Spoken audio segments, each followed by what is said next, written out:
జై గురుదత్త. ఈరోజు భగవద్గీత శ్లోకం యతతో హ్యపి కౌంతేయ పురుషస్య విపశ్చితః ఇంద్రియాణి ప్రమాథీని హరంతి ప్రసభం మనః.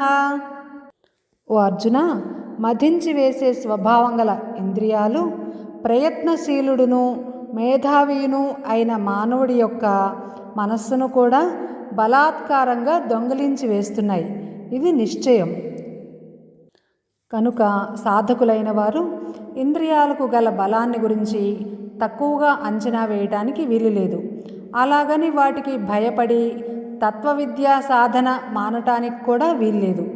సాధకుడు ఈ రెండింటినీ కూడా జోడు గుర్రాలుగా వాడుకొని తన సాధనా రథాన్ని పరుగులు తీయించాలి అనేది ఇక్కడ భగవానుడి ఉపదేశానికి సారాంశం. జై గురుదత్త, శ్రీ గురుదత్త. రేపు మరొక భగవద్గీత శ్లోకంతో కలుసుకుందాం.